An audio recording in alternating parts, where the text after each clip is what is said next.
Alhamdulillah, kita bersyukur Allah Subhanahu wa taala dengan izinnya, dikasih rahmat dan wahyu-Nya dapat sama-sama kita hadir dalam majlis ilmu. Mudah-mudahan kuliah kita pada malam ini mendapat barokah, hidayah, inayah dari Allah Subhanahu wa taala, dan mudah-mudahan ini menjadi bekal kita di akhirat insyaallah.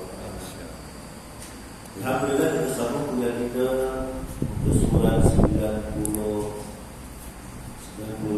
memang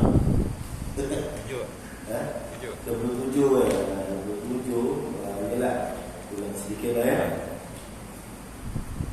Maka bila kita sebelum dulu sambungan, maka pandangan mendapat wasabih bihamdi rabbika qabla tulu'i syams wa qabla ghurubi. Ucap olehmu tasbih dengan memuji Tuhanmu dahulu daripada terbit matahari dan dahulu daripada masuk matahari, ya. Yang lepas sudah dibicarakan tentang waktu sebelum datang maghrib, kita diminta untuk beristighfar, ya. Kita dah terangkan tentang istighfar 100 kali istighfar, dan juga 1000 istighfar, dan juga istighfar untuk mukminin dan mukminat, ya. Maka berulang lagi lah. Sebab namanya waktu asar itu sebelum maghrib kita diperintahkan memperbanyakkan berzikir dengan zikir istighfar dan juga bertasbih subhanallah wa bihamdihi 100 kali, ya. Jadi disusun untuk bertasbih berzikir ini supaya kita hidup kita di dalam suasana sentiasa beribadah, ya. Jadi tak ada masa kita untuk bersantai-santai. Santai itu boleh. Tak ada masa kita lalai reka, ya. Tak ada masa untuk mengerjakan maksiat. Dan baca olehmu dahulu daripada masuk matahari itu wasyamsi wa duhaha wal-laili idza yaghsha dan qul a'udzu birabbil falaq qul a'udzu birabbin nas. Dan hendaklah masuk maghrib itu padahal engkau sentiasa dalam mengucap istighfar. Diperintahkan kita baca itu. Jadi tuan-tuan, kalau nak beramal soleh, nak beramal, rujuk kitab itu sudah cukup, ya. Maka bila engkau dengar azan maghrib, maka jawab olehmu akan dia, kemudian baca olehmu Allahumma inni as'aluka min iqbali lailika wa iqbali naharika wa hududi sholatika wa aswati du'aika an tu'tiya Muhammadan al-wasilah wal fadilah wa syarafa wa darajatal aliyah rafi'ah wa ba'athul maqamal mahmudan alladhi ma'adada ya arhamar rahimin. Itu doanya dibaca biasanya lepas azan, kita bacalah doa itu, ya. Berdoa selepas azan. Setelah itu saya nak urai banyak-banyak, tak habis-habis kitab ni. Jadi saya kita jalan dia terus kitabnya. Kita nak katakan kitab. Setelah itu maka sunat kau solat 2 rakaat dahulu daripada sembahyang maghrib dan baca olehmu pada rakaat pertama mulai daripada Al-Fatihah qul ya ayyuhal kafirun, dan kemudian daripada Fatihah rakaat yang kedua qul huwallahu ahad. Maknanya kita setelah azan kita disunatkan untuk sembahyang sunat sebelum maghrib. Ini sebetulnya selain sunat sebelum maghrib ini memang disunatkan, kata Nabi, sembahyanglah kamu sebelum maghrib, sembahyanglah kamu sebelum maghrib, sembahyanglah kamu sebelum maghrib bagi yang ini, bagi yang benar. Ini maksudnya apa? Boleh, tapi dengan kadar segera. Sebabnya waktu maghrib itu singkat, jadi tak ada masalah kalau kita mengerjakan sembahyang sebelum maghrib itu, ya. Kalau di sini tidak mengerjakan sunat sebelum maghrib, tak masalah, sebab imam dah sampai. Kalau bisa kata imam belum sampai menjelaskan, kita boleh selesai sebelum maghrib. Dia sunat hayat atau sunat abah, sunat yang sunat sunat yang ditutup sangat. Sebabnya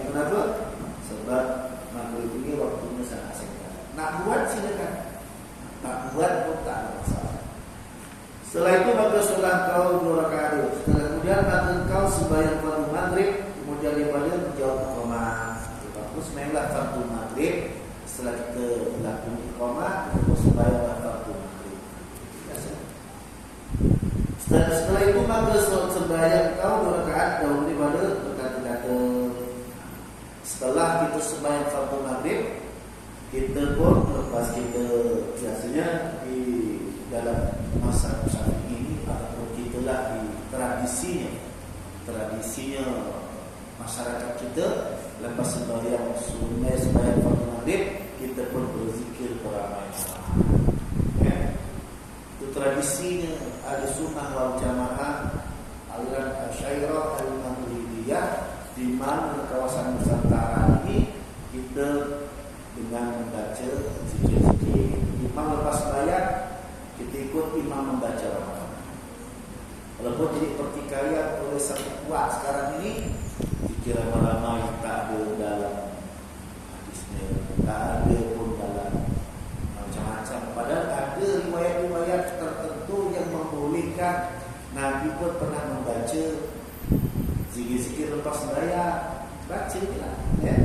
Lagi satu, kalau kita tidak berzikir lepas sembahyang, kita nak buat apa?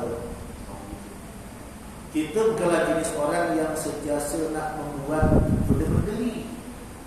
Cuba kita sembahyang tak ada zikir imam. Tuan-tuan nak baca zikir tak? Belum tentu nak baca. Jadi zaman dulu, kenapa orang-orang zaman dulu imam baca kita kena ikut? Sebab imam ni supaya orang makmum ni dia tahu boleh baca zikir-zikir yang dibaca imam sampai hafal. Macam ni perlis, dia tak ada sendiri, tak ada baca, tak ada bacaan-bacaan lepas sembahyang.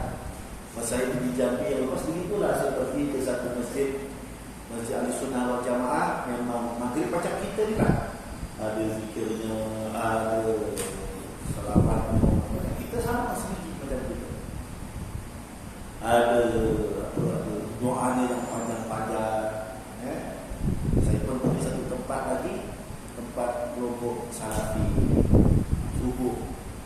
Bila masuk ke situ, waktu subuh, salaman pun tak ada, dan macam surau pun tak macam bibit mayat.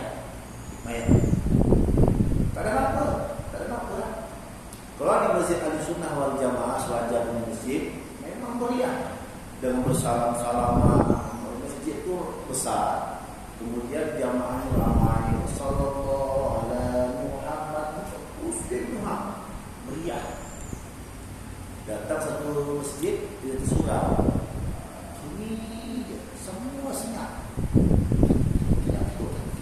Itu orang luar, orang tahu. Saya pun sembahyang subuh kat situ. Salam pun tak ada. Salam pun tak ada. Dia lepas subuh, umur pun tak ada. Macam mana pun tak ada. Lagi cepat lepas sembahyang. Lepas sembahyang aja, Assalamualaikum warahmatullahi wabarakatuh. Assalamualaikum warahmatullahi wabarakatuh. Terus sunyi. Kita tak biasa diam. Dia pun tengok kiri kanan. Buat apa dia? Sunyi betul. Lepas satu keluar. Tinggal saya seorang. Imam di depan, imam yang lain. Imamnya pun tak tengok kita. Dia pun terus keluar. Itulah tradisi di Salaf. Tahu macam mana? Itu tak terpulang, tak ada masalah pun. Kalau kita lepas sembahyang nak buat apa-apa, tak nak buat apa-apa, pulang kan. Itu benda sunat. Tapi ulama-ulama kita terdahulu dia tahu. Kalau tak dibuat, macam mana anak-anak akan datang kelak. Bila masa anak-anak kita ni kadang kalau kita sembahyang, kita baca doa, dia main betul. Tapi insya-Allah satu waktu nanti dia mesti tahu baca. Mesti pasal pelotak dia, walaupun tak banyak. Kalau tak baca terus, kita kalau sembahyang kat rumah, kita baca macam-macam zikir lah. Anak kita buat apa? Garu kaki, garu tangan, garu kepala, yang tak gatal-gatal semua. Kita subhanallah, dia mata, mana nak baca? Okay. Tapi sekolah-sekolah dia tahu apa kita buat. Nanti akan datang satu waktu nanti dia mesti boleh baca punya. Boleh tahu bapak ada baca ni, imam baca ni, mesti tahu dia.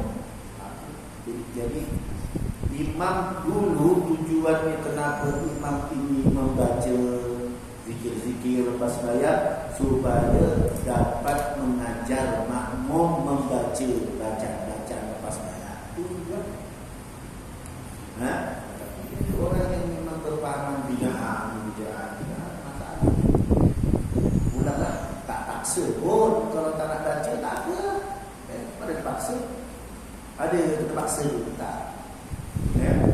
Macam kita lepas sembahyang, tuan-tuan terus nak sembahyang sunat, silakan. Begitu. Ada orang yang lepas sembahyang terus nak sembahyang sunat, silakan. Tak ada masalah, tak ada gaduh-gaduh.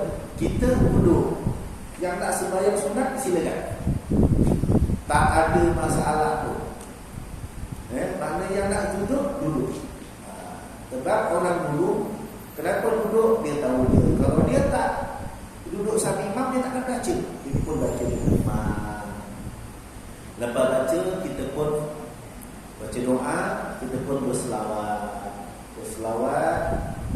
bersalam-salaman. Sebab mengambil faedah, berselawat itu siapa yang selawat sekali, Allah selawat 10 kali. Kalau dulu zaman saya di kampung, yang jamaahnya 3 orang aja. 3 orang. Jadi dia selawat itu bukan sekali selawat. Kalau 3 orang sekali selawat. Sallallahu ala Muhammad alaihi. Tapi dia tak. Dia salam pun untuk cukupkan selawat 10 kali. Jadi sallallahu ala Muhammad sallallahu 3 orang itu. 3 orang sallallahu ala Muhammad 10 kali. Salah ke? Tak salah. Sebab bersalaman itu sunat. Kalau kedua, ketiga itu harus, tak jadi dosa pun. Sebab dibagi tahu dalam hadis, siapa yang bersalaman antara kedua orang tadi itu berjumpa dan bermusafahah, bersentuh, bersalaman dengan dia, diampun dosanya kedua itu setelah berpisah 2 tahun. So, kenapa nak buat selawat itu? Selawat berdiri yang juga tak masalah. Kalau tak nak buat tak masalah. Tak jadi dosa. Tak payahlah jadi isu yang berarti bid'ah itu hadis umum. Bila bertemu dengan sahabatnya, dengan sesama muslim, bersalaman tak, itu hadis umum. Nak buat bila gitu? Nak buat besok, nak buat lepas sembahyang, nak buat sebelum sembahyang, silakan. Tidak masalah. Malah diberi pahala yang besar, diampunkan dosa kedua orang yang bermusafahah.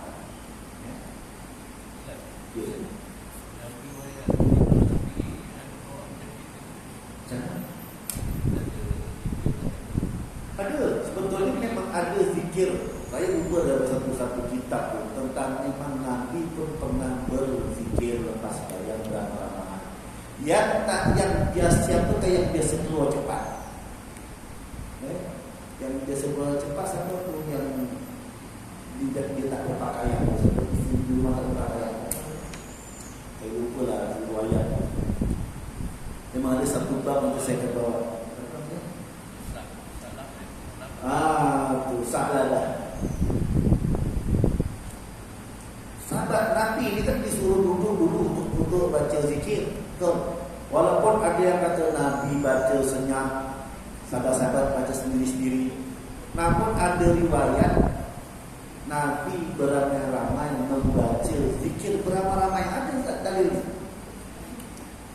Saya ada satu kitab 100 dalil yang dibantah oleh Pak Salafi, yang dikatakan tak ada dalilnya, tapi dalilnya ada. Dulu sampai saya belum pernah baca, belum pernah bentangkan kitab itu. Kitab 100 masalah yang membahas tentang orang ini kata ini, padahal ada dah di sini. Tidak satu waktu lampu sudah masa tentang kata sebelah apa yang dikatakan tak dalil. Lagi satu masalah tu kalau kita baca zikir malam. Apa masalah? Mengganggu. Kalau kita dengar sesuatu bunyi, ganggu tak kita? Tak ganggu. Ya, macam kereta lalu ni, bising betul. Tuan-tuan ambil cana tak lori bunyi mana ada? Kita pun tak tahu. Kita tak perasan pun. Betul? Kita sebab tu kalau imam baca imam baca waktu lepas sembahyang ada orang sembahyang. Kita disuruh diam ke? Disuruh perlahan. Imam disuruh memperlahankan bacaannya. Bukan suruh tak baca langsung. Masalah dia kata mengganggu. Kipas sama bising mengganggu. Masalah kok sebab kita baca, dia pun baca. Dia baca dalam sembahyang dia baca bacaan. Kita lepas sembahyang baca bacaan kita. Kan sama je bacaan. Mana terganggu tak? Yang terganggu setan. Pelik juga. Itu jadi isu yang besar. Sampai hari ini isu itu jadi besar. Pada tadi isu pun tadi isu yang besar. Nak baca, tak nak baca sudah. Imam ganggu, mana terganggu? Yang terganggu setan. Sama baca, dia baca, saya pun baca. Sama tidak? Cuma didebat-debatkan ini bid'ah, ini sesat. Pasal ilmu ni cuma setakat itu. Tak fikir benda lain. Tahlilan, selawatan, yasinan, jadi lepas bayar. Itu berpuluh tahun.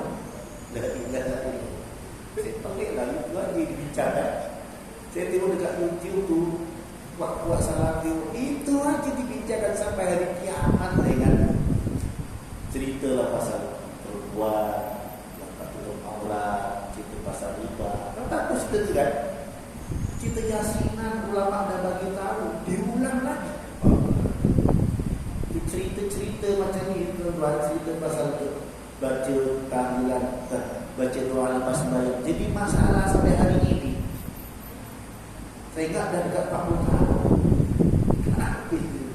Tak payahlah tuan-tuan fikir aja. Imam teruskan baca tahlilan, teruskan baca yang kedua, baca lepas sembahyang, zikir lepas sembahyang, selawatan bersalam-salaman. Terus di situ ratusan tahun ulama kita buat. Kita berat. Saya kadang marah itu. Pelik-peliknya selesai tu masalah. Lepas maghrib, lepas sembahyang maghrib, setelah itu maka sembahyang kau 2 rakaat dahulu pada kata-kata. Dia lepas zikir. Maksud di sini selepas sembahyang kena sembahyang sebelum berkata-kata, bukan kata-kata zikir ni. Masalah faham. Lepas zikir, lepas selawatan, lepas salaman, sembahyang sunat selepas maghrib. Itu sunat selepas maghrib. Dan 2 rakaat itu dinamakan sunat muakkadah, yaitu dituntut dan muafakat antara ulama sufi dan fuqaha. Dan kau baca pada rakaat yang pertama kemudian daripada Fatihah qul ya kafirun. Ini guru saya. Asbab beliau mereka. Memang kalau boleh waktu maghrib di tuan-tuan lepas sembahyang fardu maghrib jangan sekali-kali tinggal sembahyang sunat selepas maghrib. Jangan lepas sembahyang maghrib baca Quran dulu, jangan. Lepas zikir, lepas baca doa, sembahyang sunat ba'diyah maghrib jangan ditinggal. Itu pesan guru saya. Itulah itu yang ditinggal. Sama ada yang di rumah ke, sama ada yang di masjid ke, itu jangan tinggal. Itu amalan salafus saleh. Betul dia kasih di guru dia kata apa? Muafakat antara ulama sufi dan fuqaha. Ulama sufi tak pernah tinggal pun sembahyang sunat selepas maghrib, disebut sunat muakkad. Dan kau baca perkataan pertama qul ya ayyuhal kafirun dan qul huwallahu ahad. Man shalla ba'dal maghrib rak'atain qabla ayyam tinqama ahadin yuqra'u fil ula bilhamdulillah qul ya kafirun fi rak'atin tsaniyah bilhamdulillah Bismillah, qul huwallahu ahad, kharaja min dhunubihi kama takhrujul hayyatu min salbiha. Barang siapa yang riwayat siapa ni? Bismillah. Barang siapa sembahyang 2 rakaat kemudian daripada sembahyang waktu maghrib, dahulu daripada bahagia ia bertutur serta seorang panihal dia berbaca dalam rakaat yang pertama alhamdulillah, kemudian alhamdulillah berbaca oleh kafirun, dan baca ia pada rakaat yang kedua alhamdulillah qul huwallahu ahad, nescaya keluar dia daripada segala dosa dia itu seperti keluar itu daripada kulit kelumpurannya seluruhnya macam ular salib kulit. Itu penting mana ya? Lepas maghrib, lepas kita berdoa, sembahyang sunat selepas maghrib jangan sekali-kali ditinggal. Ibaratnya macam ular tu salib kulit, bersih kulit. Atau orang Jawa merotoli. Pretelan. Protolan. Luntur semua. Macam tu. Bacaannya lepas Fatihah, qul ya ayyuhal kafirun. Lepas yang kedua, lepas Fatihah, qul huwallahu ahad. Itu je ringan aja. Sembahyang sunat ni ringan-ringan aja. Yang berat-berat tak dibuat. Maka siapa yang buat itu dosa-dosanya habis pretel saja. Habis dosanya bersih. Macam kulit ular yang tanggal daripada ular itu. Kan lepas itu ular kan kulitnya bersih, nampak kilat balik, muda balik, cantik balik. Macam itulah ibarat. Maksudnya berada dan adalah yang meriwayatkan hadis Syekh Ahmad Al-Qusaishi dalam kitabnya yang bernama Bustadul Arifin daripada Ibnu Najjar dan daripada Sayyidina Anas radhiyallahu anhu. Ada kitab Bustadul Arifin ini kitab tasawuf. Ada kitab nipis itu. Ada kat rumah saya kitab. Kemudian daripada sembahyang rakaat, waktu itu macam kau sembahyang 4 rakaat atau 6 rakaat dan dinamai akan dia surah Al-Wabi. Ayat ini pula. Ini hari ini kita tak ada surah Al-Wabi, kita ada kuliah. Nanti boleh tak kita selepas isya sembahyang Al-Wabi? Boleh. Saya tanya guru saya ini kuliah malam, macam mana nak sembahyang Al-Wabi? Isya ganti. Ya. Sunat Al-Wabi ini tuan-tuan mana sunat orang yang sentiasa menjalani taubat, sunat Al-Wabi. Ada 2 riwayat. Pertama riwayatnya sunat Al-Wabi itu adalah sunat sembahyang duha 6 rakaat. Di dalam mazhab Syafi'i masyhurnya Al-Wabi adalah sembahyang sunat selepas maghrib. Dia sembahyang sunat selepas sembahyang sunat ba'diyah. Selepas sembahyang waktu maghrib, dia sembahyang sunat selepas maghrib, dia tambah lagi 6 rakaat. Terus sunat Al-Wabi. Di surah Al-Wabi ini ada 3 cara melaksanakan. Ada pelbagai kaedah. Citra kalam dia. Jadi man shalla bainal maghrib wal isya fa innaha min shalatil Al-Wabi. Barang siapa sembahyang salat maghrib dan isya, maka adalah sembahyang itu setengah daripada solat Al-Wabi. Ada yang buat solat Al-Wabi lepas sembahyang sunnah maghrib, dia sembahyang sunat selepas maghrib, ditambah 2 rakaat jadi 6. Yang ringkaslah ini yang kalau kita malas kejar pula. Selepas saya sembahyang sunat selepas maghrib saja aku solat sunat selepas maghrib, habis bersalam saya pun bangun lagi saja aku sembahyang sunat Al-Wabi 2 rakaat. Saya pun lepas bersalam saya bangun lagi saja aku sembahyang sunat Al-Wabi 2 rakaat. Jadi 6 rakaat. Itu pun namanya sunat Al-Wabi. Bisa sampai ada rasa macam penat, betul. Itu itu pun masih itu disebut awabi. Makanya sunat awabi ini maknanya sunat orang yang dianggap orang ini sentiasa menjalani taubat. Tadi yang duha, siapa yang rajin ketika sembahyang duha 6 rakaat, dia juga disebut orang yang sentiasa menjalani taubat. Paham ya? Siapa yang rajin sembahyang sunat duha 6 rakaat selepas setiap paginya, maka dia itu dianggap juga orang yang mengerjakan sembahyang sunat ataupun dia orang yang sentiasa bertaubat. Jadi yang pertama tadi selepas sembahyang sunat, selepas maghrib, saya pun sempat disalam, saya pun sembahyang sunat, usolli sunatan awwabi, yura. Kalau disalam saya bangun lagi, usul sunat awwabi, setiap sunat awwabi. Jadi 6 rakaat. Semuanya itu pun disebut barang siapa sembahyang antara maghrib dan isya, maka adalah salat itu sudah daripada sembahyang awwabi. Walaupun kita sembahyang karena sunat awabi, saya sembahyang sunat selepas maghrib, saya sembahyang sunat hajat, sembahyang sunat apa-apa sunatan, itu pun dianggap sebagian daripada awabi. Tapi syaratnya, kalau boleh jangan bercakap apa-apa hal yang buruk, jangan marah orang, jangan cakap berbeda kesal, berbeda bodoh. Lepas sembahyang sunat selepas maghrib, waktu disalat bangun lagi sembahyang. Jangan berkata-kata hal-hal yang buruk-buruk. Ada kelebihan. Man shalla ba'dal maghrib 6 raka'atin qabla an yatakallama ghufira lahu dhunubuhu 50 sanah.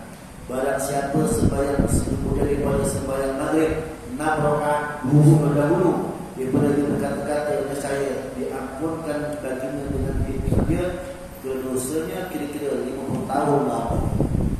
Sembahyang 6 rakaat diampun dosanya 50 tahun. Ini kita di Ibnu Ghazali yang menjelaskan. Sembahyang 6 rakaat dia ampun dosa 50 tahun. Dosa kita ini banyak, beratus tahun mungkin lah. Mungkin berpuluh tahun dosa kita yang kita buat ini yang jumlahnya besar. Ada setengah riwayat siapa yang sembahyang 6 rakaat dia ini seperti mengerjakan ibadah 12 tahun. Coba tak boleh buat selalu, jangan ditinggal selalu. Nah itu, boleh buat, tak boleh buat. Buat tuan di syok sedayang ni. InsyaAllah lah. Ini ilmunya dalam kitab ni. Buat aja. Jangan bimbang setiap amalan supaya kita tahu apa yang nak buat. Kita kan tak tahu nak buat apa dalam ni. Lepas maghrib nak buat apa ya? Hebat, begini ya. Ini ya caranya. Nak begini tengoklah tak. Tapi ibadah ni dulu dikerjakan. Itu harus. Tak salah pun. Tengok berita, tengok bikin kalah kemenangan. Nah itu salah. Tengoklah berita. Salah dia tak harus hukumnya. Tapi ini sebenarnya dijaga juga. Nanti lama-lama seronok jadi ibadah. Oh lepas itu buat ini. Kita tahu lepas asar buat apa? Lepas sembahyang asar kita sibuk main bola, kita sibuk sepak, kita pergi duduk warung. Oh ada amalan begini petang tu. Berselawat, beristighfar, 100 kali. Ataupun kita baca subhanallah wa bihamdi 100 kali. Tak ada amalan. Kita baca Allah maghfir lil mu'minina wal mu'minat 27 kali. Ataupun baca apa lagi? Baca sayyidul istighfar. Jadi ada amalan selepas asar pun sebelum maghrib kita tahu apa nak dibuat. Begitu. Lepas maghrib sembahyang sunat sebelum maghrib. Waktu sembahyang sunat sembahyang maghrib, sembahyang sunat selepas maghrib. Kalau tu buat apa lagi? Sembahyang sunat awabi. Katanya hidup ni sentiasa ibadah dibuat. Tak boleh, tapi ini bukan yang maksa. Tak boleh pula selalu, jangan ditinggal selalu. Ya. Tapi insyaAllah kalau kita rajin, ini pesan guru saya pesan, jangan ditinggal, jangan meninggalkan sembahyang sunat selepas maghrib. Itu penting. Ya. Kemudian selepas maghrib, selepas sunat, selepas maghrib, jangan baca Quran dulu, jangan baca apapun dulu. Sembahyang sunat awabin dulu, itu ibadah yang benar. Jadi kalau kita malah sembahyang turun bangun baca Quran, tak masalah pun. Contoh kalau kita sembahyang sunat kita kuat penat ketik, sebenarnya duduk. Sembahyang sunat kan boleh duduk, walaupun separuh, tapi masih tetap boleh dikerjakan. Kan saya kalau memang saya lepak, badannya lebih duduk, tak lantai duduk sembahyang Allah. Malas, memang mesti bersifat malas. Gitu. Bang, sembahyang sunat dah malas.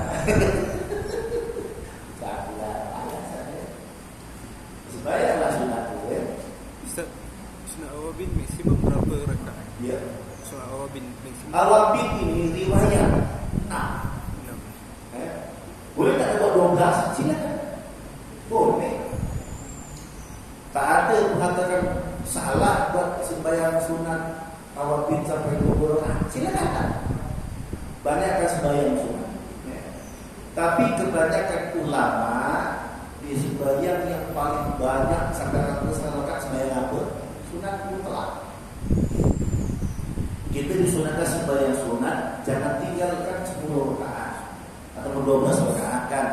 Selepas sebelum zuhur, selepas zuhur, sebelum asar, selepas maghrib, sebelum isya, selepas isya, sebelum subuh. Itu yang memang disebut rawatib, yang Nabi kata itu sunat khusus yang memang jangan tinggal. Siapa sembahyang sunat sebelum zuhur, balasannya kulitnya tak dimamak neraka. Itu kan? Itu ya. Tambah ulama-ulama dulu sembahyang malam, macam Sulaiman Ad-Darani sembahyang malam sampai 500 rakaat. Kenapa dia sembahyang? Sehingga dia kata apa diberi sembahyang 2 rakaat lebih baik daripada dunia dan isinya, daripada surga dengan isinya. Maka seronok betul dia rasa sembahyang, indah betul. Kalau tak sembahyang, orang macam itu dia tengok masjid tak balik. Kita tengok masjid balik cepat. Tengok masjid tak balik malas. Suka betul orang macam itu. Memang dikatakan orang alim ini, orang soleh ini, dia tengok masjid macam ikan di dalam air. Keluar juga. Kita dalam air masuk. Begitulah. Itu orang alim begitu. Sembahyang sunat mana-mana. Tak boleh bukulah. Guru saya cerita, guru dia. Dia kakinya lumpuh. Kenapa dia lumpuh? Tapi dia suka dia lumpuh. Dia rakyat. Pasal apa? Dia rakyat sembahyang.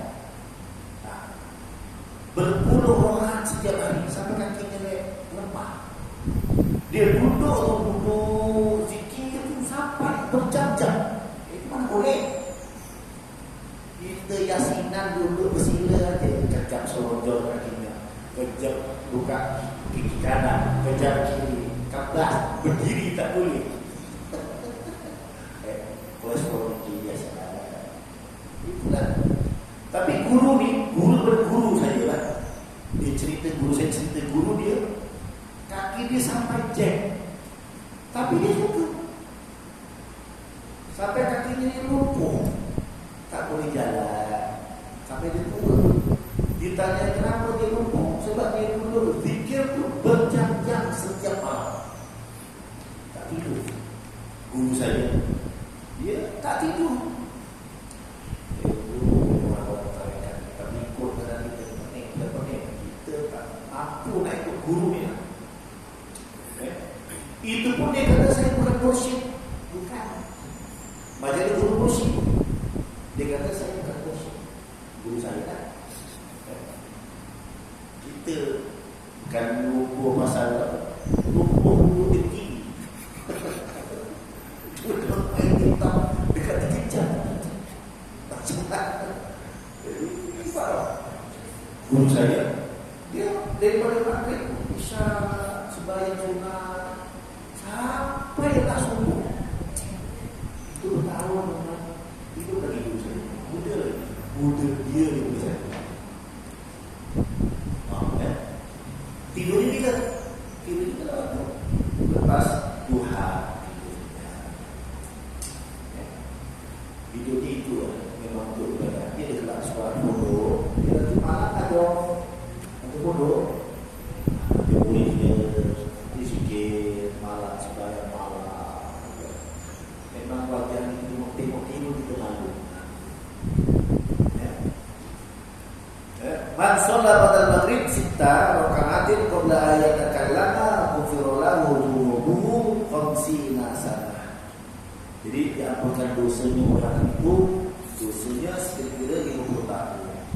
Perilaku sembahyang yang enam itu seperti yang disebutkan oleh Syekh Abdul Rauf di dalam kitabnya yang bernama Urdatul Muhtajin. Dia nakal daripada Syekhnya Mullah Ibrahim Al-Kurdi dalam kitab Kazul Qawabil Taqarrub bin Nawafil, ya. Dibaca doa itu kemudian kita bersudah sembahyang sunat tarawih, rotib, maghrib dan doanya. Ini doanya. Lepas nonton sembahyang sunat, kalau saya diajar guru saya, lepas sembahyang sunat tarawih, baca marhaban bi malaikatil lail, marhaban bil malaikail karimain al-katibain. Kalau tak tahu ada kat internet pun banyak. Ini doa dalam kitab saya saling ini ada. Kalau tak pun cari dalam internet doa selepas sembahyang sunat tarawih. Itu ada makna sekali kan. Kalau kita baca makna ya, kemeratan wahai malaikat malam ya. Sampailah ya Rahman baca. Maknanya lepas sembahyang sunat tarawih inilah doa khusus. Yang lain-lain saya tak dapat. Jadi guru saya bagi inilah doanya. Marhaban bi malaikatil lail. Bukan saja kalau saya doa ini saya bukan penghafal. Saya belajar pun baru ni. Baru 2 tahun belajar. Jadi saya bukan jenis penghafal. Bukan penghafal salah tangkap dah dulu. Jadi kalau lepas dari sembahyang maghrib saya membawa handphone saya. Saya akan buka baca doa ini dalam handphone. Tak masalah baca. Dalam handphone ke, bawa kitab ke, letak dekat depan ke, misal. Kalau saya masih bawa handphone saya lah, untuk saya baca doa lepas sembahyang. Ya. Jadi yang kedua kayak tadi gini. Yang pertama tadi tuan-tuan, sembahyang sunat selepas maghrib. Sahaja sembahyang sunat selepas maghrib 2 rakaat kerana Allah Taala. Lepas tu lepas beri salam kita bangun. Sahaja sembahyang sunat awal 2 rakaat. Begitu. Lepas beri salam saya bangun lagi. Setiap sembahyang sunat awal 2 rakaat. Bacaannya kafirun wallahu ahad. Kafirun wallahu ahad. Kafirun wallahu ahad. Itu satu cara. Itu memang ulama-ulama buat ini. Yang kedua pula, selepas sembahyang sunat selepas maghrib, sembahyang 2-2-2-2-2-6. Jadi lepas sembahyang fardu maghrib jadi kita sembahyang 8 rakaat.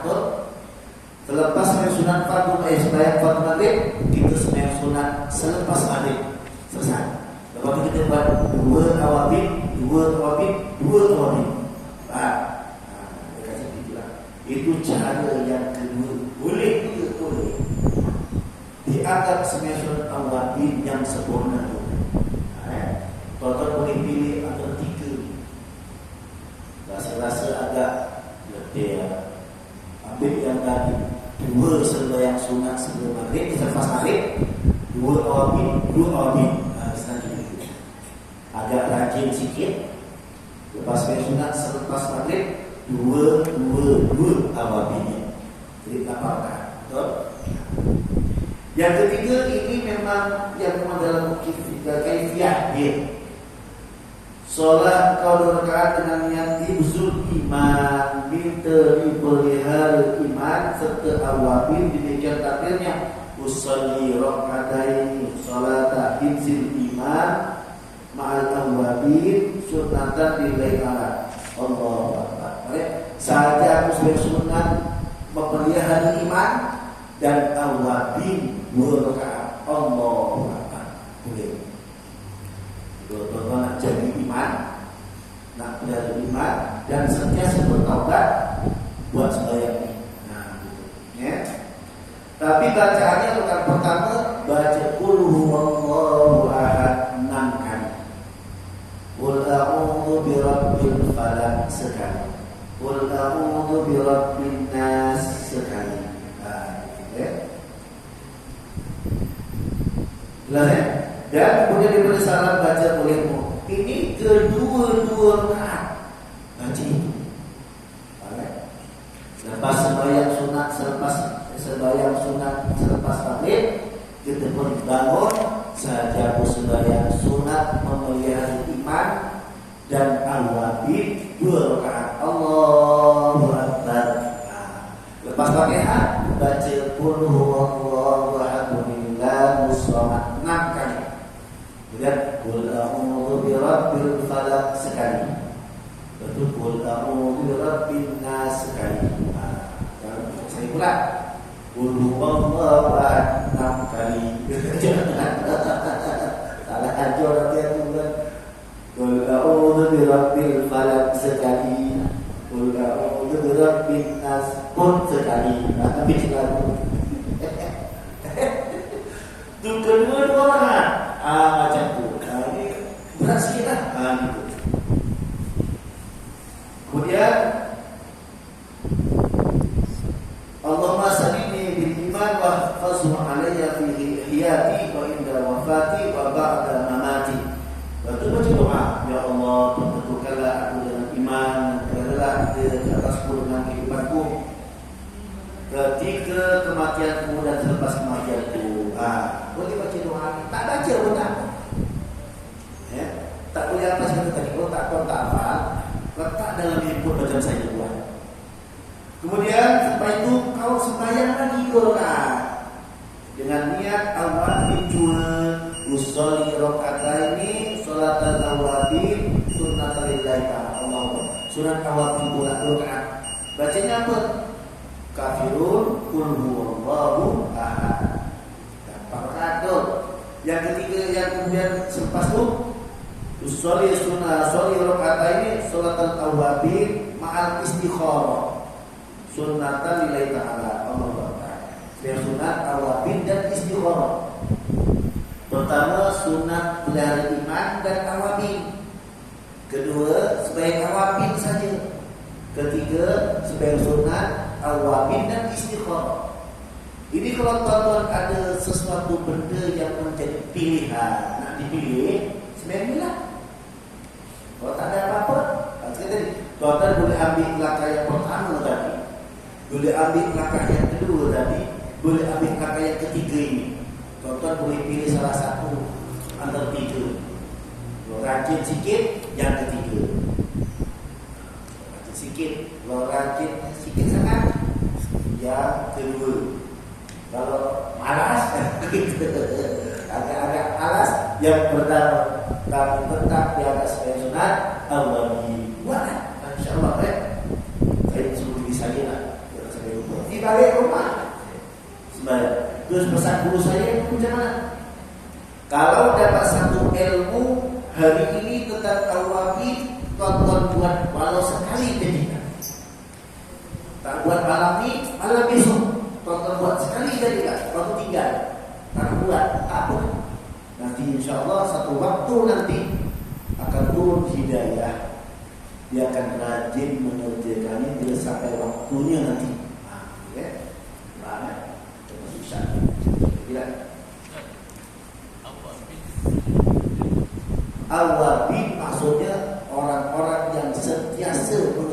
sunat taubat. Itu maksudnya. Jadi siapa yang mendengar sunat awabin dianggap seharian itu dia orang yang sentiasa bertaubat. Macam orang yang sentiasa mengerjakan taubat. Ya. Jadi waktu sebelum asar, pas asar sampai ke isya itu adalah hari waktu kita minta ampun dari Allah. Itu ibaratnya gitu. Kita tadi buat dosa dari waktu subuh sampai asar, dosa kita banyak. Kita minta ampun pas asar. Waktu maghrib kan kita waktu malam itu kan banyak dosa yang kita mungkin buat lalai dengan Allah Taala. Itulah waktunya waktu maghrib disuruh minta ampun aja. Dia orang yang terbiasa mengerjakan Allah. Macam kita mengerjakan kita pas asar, malah baca istighfar, saya dulu istighfar baca sekarang. Seperti dia membaca istighfar 1000 kali. Malah orang yang mengerjakan siapa yang sedang baca istighfar lepas maghrib, sebelum maghrib. Kan sebelum maghrib dia baca 1000 istighfar. Malam tu dia mati, dia ahli syurga. Begitu kan? Lepas subuh kita baca Sayyidul Istighfar sekali je, sekali. Mati pula sebelum maghrib, maka dia ahli syurga. Ini sunat awal, ini sunat kita. Seperti tuan-tuan, sembahyang ini sebaik-baik amalan pertama adalah banyak sembahyang. Sebab sembahyang adalah rehat. Siapa yang kata sembahyang ini, kita pernah kerja kan duduk lepak kat kursi tu kan, balik tempat cari tempat untuk sembahyang. Sebab sembahyang itu maknanya rehat akalnya, rehat urat-uratnya, rehat badan. Bukan kita rehat. Yang disebut rehat itulah sembahyang. Total lepas kita pernah bekerja kan, kita pun Allah sampai makanan bermula. Kita pun rukuk, betulkan pinggang kita pun iktidal, kita pun sujud, rehatkan otak kita. Kita berduduk atau sujud sampai lagi salat. Rehat. Siapa yang penat dia sembahyang, hilang penat. Tak hilang. Cuba rasa betul. Kita sembahyang lepas tu, mana ada? Lepas Assalamualaikum. Ada mana ada? Lepas sembahyang kita syok punya betul. Ada orang yang balik sembahyang lepas isyak balik terus kepala dia berlengkung. Ada. Ada tak kita lepas isyak lengkung? Itu dia tu sudah makan secara ini betul. Itu lain. Lepas sembahyang mesti pada sehat. Betul. Sebab sembahyang itu menyehat. Sembahyanglah kamu akan sehat. Kita tak rasa betul. Kita pasal malas. Jadi kita tak malas. Itu kita sembahyang rajin. Sembahyang sunat rajin. Lepas sembahyang kita jadi kuat. Kita sehat. Sebab sembahyang itu adalah kerehatan bagi orang mukmin. Kita merasa tak. Kita kata ada tak kita lepas sembahyang kita lepak. Ada main bola lepak, badminton lepak, dia tengah penting. Sembahyang ada lepak. Ada malah cergas macam main bola. Ini sebab apa? Rehat. Urat-urat kita rehat, mata kita rehat, kepala otak kita rehat dengan sebab sembahyang. Sebab itu subuh bangun letih, lepas tu sembahyang kan baru sehat. Nanti zuhur kita kan letih belanja, letih bekerja, sembahyang zuhur kan rehat. Lepas tu zuhur kita bekerja lagi, sembahyang asar kan jadi rehat. Jadi sehat. Jadi itulah amalan salafus saleh, yaitu sembahyang sunat awal. Jadi kita tahu amalan kita yang benar. Kalau tak payah ragu-ragu, lepas nak buat apa ya? Ini amalannya. Lepas maghrib, sebagai sunat sebelum selepas maghrib, jangan ngaji dulu. Ambil kita sembahyang lagi 6 rakaat. 2. Ambil yang mula-mula ni, jangan ambil yang awabin dan juga insin iman. Berat. Allah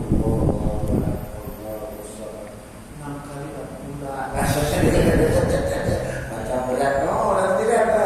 ambil yang bulu-bulu dulu. Macam sembahyang sunat tasbih kan berat kan?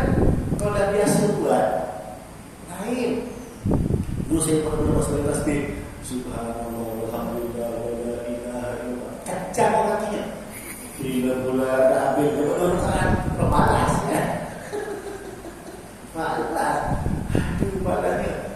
Rupanya seronok lepas. Guru saya Ustaz Noh, dia sembahyang sunat tasbih dulu pagi, siang sekali, malam sekali. Satu hari dia buat sembahyang sunat tasbih setiap hari 2 kali, sekali rakaat siang, rakaat malam. Itu bertahun. Tapi tengok wajah dia subhanallah, dia tak jumpa orang alim sealim itu. Saya ke lepas maghrib, saya duduk tengok dia nengok buru-buru. Saya tak pernah nengok dia masuk. Subhanallah. Kayak foto macam bercakap dengan orang semua. Bukan gini kan?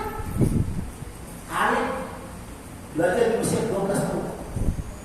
Naik buru-buru dalam sini juga. Sebab ini saya lihat wajah dia. Subhanallah. Mudah-mudahan memang lebar orang alim. Dia cakap dulu, dia ngaco saya. Sampai hari ini saya ingat. Pada masa umur 19 tahun. Ini dari 4 tahun, 30 tahun. Ilmu itu saya belajar dengan. Sampai hari ini saya ingat apa yang dia cakap. Sebab apa? Nanti sampai bab nanti, bab sembahyang tasbih. Dulu saya di surau yakin. Saya praktikkan sembahyang tasbih di pasar. Jamaahnya 6 orang, mati 1, 3, 5. Jadi pandai lagi ya, buat jelaskan rumahnya. Jelas ya? Saya sendiri saya. Nah amalan, ini amalan. Amalan itu guru kita, itu guru saya. Amalan, ambil yang lain-lainnya. Ya, mungkin tonton tak pernah buat nih, tak pernah merasa ini dari kitabnya. Dah saya pernah terangkan di pusat ini sampai ke saya berjalani buat ibadah. Ya. Sampai usul surat Al-Wabi tak ada sebenarnya Allah aku sembahyang sunat Al-Wabi dah. Usul surat Al-Wabi. Itu saja pertama insyaallah taala mudah-mudahan ada barokah dan manfaatnya jadi orang yang beramal saleh sampailah kita tutup mati.